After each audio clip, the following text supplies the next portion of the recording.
Hello students, a warm welcome to all of you. Hope you all are doing well and are ready for the next session of the academic year. Today we will be looking into the course book lesson number 6, Robin Hood and John Little. This story is a short episode from one of the tales of Robin Hood and his merry men, and it is in the form of a play. It is about Robin Hood and Little John. Robin Hood is a legendary heroic outlaw who lived in a forest in England. He and his group of faithful followers, the merry men, robbed the rich and gave the riches to the poor. The common people loved them. This play shows how Robin Hood is always fair. Read the lesson and comprehend the questions given in page number 78. I would like you all to watch the video given in the next slide to understand the concept of the lesson clearly. Stand back and let a better man cross. Robin looked up and saw a tall, white-shouldered stranger on the other side of the bridge. "No," called out Robin firmly. "Stand back yourself, for I'm the better man by far." "We'll see about that," said the stranger. "You step back, or I'll use my quarterstaff to tan your skin in as many colors as a patchwork quilt." Robin grinned. "I could send this arrow clean through your heart before you can even blink an eyelid." The stranger laughed aloud. "That's coward talk. You want to use a longbow against a man who has only a staff?" Robin got very angry. "No one has called me a coward before. If you dare wait for me, I'll go and cut myself a club to test your courage and your skull," he challenged him. "I'll be happy to wait," the stranger drawled as Robin stepped back to carve himself an oak staff. When Robin was ready, he met the stranger halfway on the bridge and the battle began. It continued for a very long time. Both men were wounded, but neither of them wanted to call it a day. Now and then they would stop to rest for a few seconds.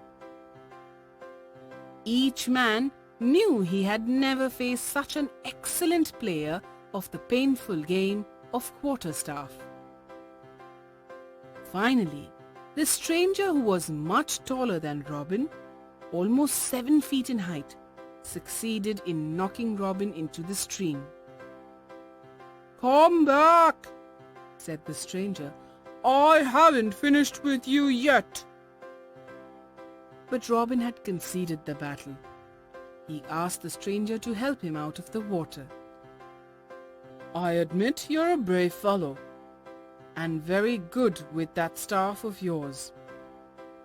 He then lay down on the forest floor beside the stream and blew his bugle 3 times. The merry men, led by Will Scarlet, appeared. "Whatever happened, Robin? You're soaked from head to toe and bleeding too." Will sounded very concerned. Immediately, Will turned to face the stranger and threatened to fight him. "We'll see how much he enjoys being thumped and bumped and ducked, won't we, boys?" said Will. But Robin stopped them. "None of you must hurt him. He is a true man." Then he asked the stranger if he'd like to join his gang of merry men and live with them in Sherwood Forest. "You will wear the Lincoln green suit of the outlaw band and share with us whatever we find or take." You shall be my right-hand man.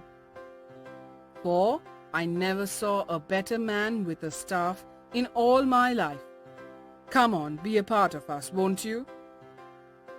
The stranger accepted.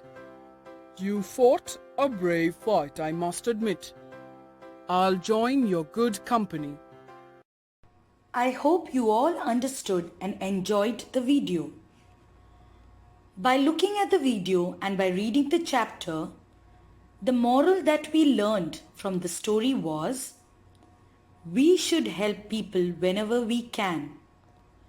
We must always behave respectfully and thoughtfully towards them.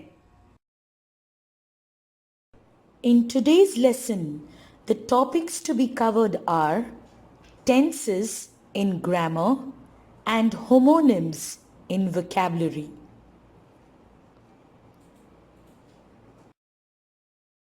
Now we will be discussing a very simple yet very important topic of English grammar, tense.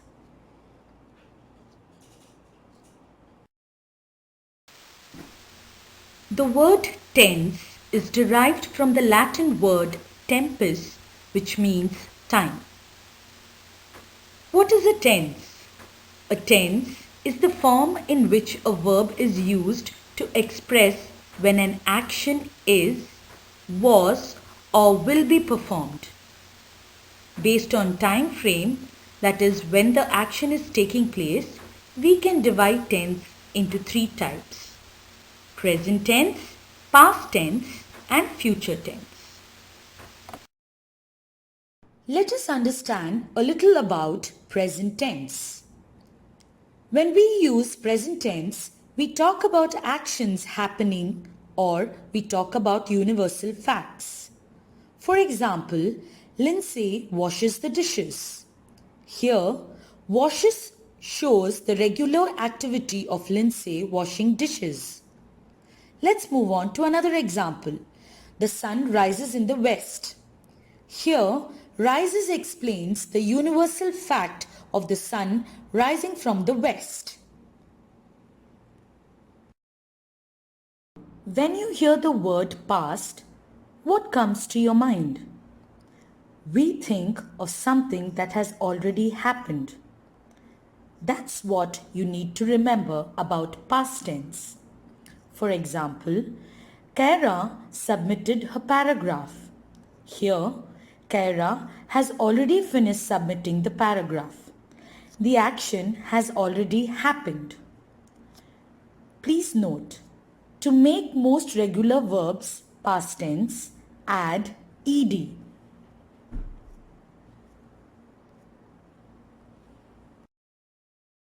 Next we have the future tense. The word future always talks about something yet to happen. For example, I shall fly in an airplane someday. The word shall fly expresses that the activity has still not taken place.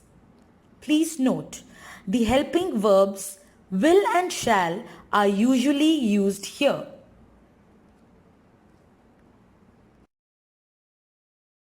Moving on to the next slide, we will try to understand the present continuous tense. This tense is used when we talk about an action that is happening now or at the moment and is still in progress. For example, she is typing a paper for her class. Here, is typing shows that the action has begun and is still in progress. Please note, the helping verbs or auxiliary verbs am, is, are used along with the present participle. Let's take a look at the next slide. For better understanding of the topic, as the slide shows, here we use be form, that is am, is, are along with the present participle. As we have already discussed about past tense, Let us briefly understand the concept of past continuous tense. The past continuous tense is a tense which describes continuous events happened in the past. For example, he was eating an ice cream. Here, was eating shows the continuous action of eating that was taking place at that particular period of time. The helping verb was is used for singular nouns and were is used for plural nouns along with the ing form. Let us look at the next slide. Here, the singular pronouns I, he, she, it are paired with the helping verb was along with the ing form. And the plural pronouns you, we, they are paired with the helping verb were along with the ing form. To enhance our understanding, let us do an exercise. Please take out page number 80 and try the questions. The first one is already done. Let us try the second one. Wait at the market. We dash there in an hour. What's the answer, students? It is will reach. The sentence is in future tense. The next question is, Rimal and Rangeet dash with their rabbit when the doorbell rang. The answer here will be were playing. On reading the sentence, we realize that we are talking about the past continuous tense. Students, try 4, 5 and 6 by yourself and complete the sentences.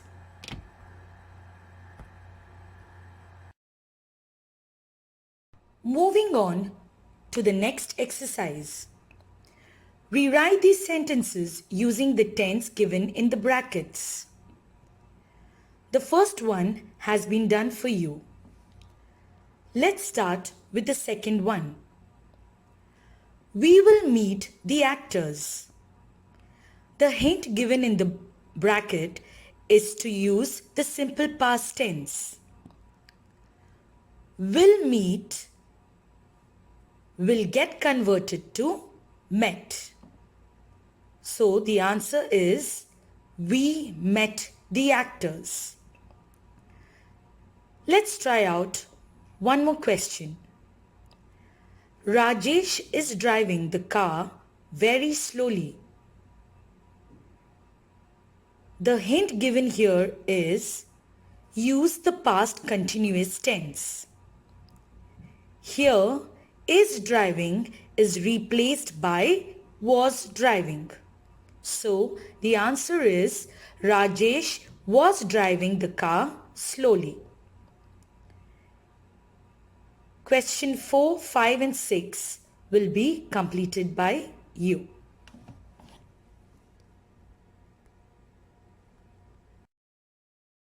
Now we will cover the vocabulary section under which we shall talk about homonyms. Homonyms are words that are spelled the same and sound the same but have different meanings. The example given here is that of a book. Book can either mean something to read or the act of making a reservation. In both the cases, the sound and spelling are the same and only the definition changes. Let us see a few examples. As you can see, the word letter can either be something that you write to someone or it can be one of your alphabets. Let us check the sentences of the word palm. He held the bird gently in the palm of his hand.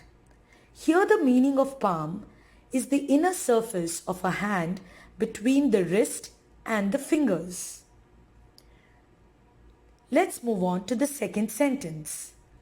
The coconut palm is a native of Malaysia. The second sentence tells us about the palm tree. Go through the rest of the examples for better understanding.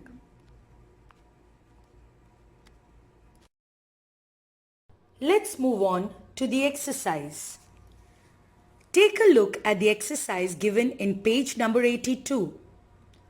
The first and the second one have already been done for you. The first one, please sign this form, the principal told Zareen. The options given are as follows. A.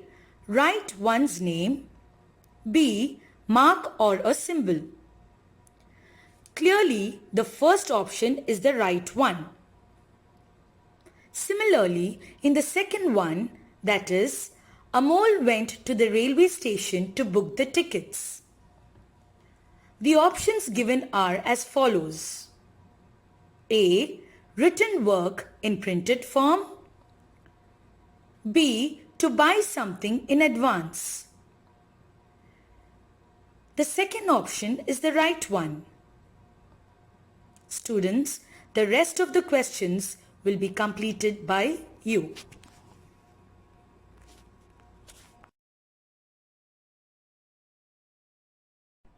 Dear students, kindly refer to the answer key after completing the textbook exercises.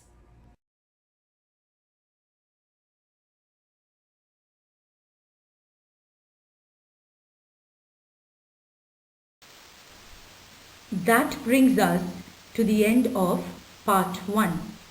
We will continue the chapter in part 2.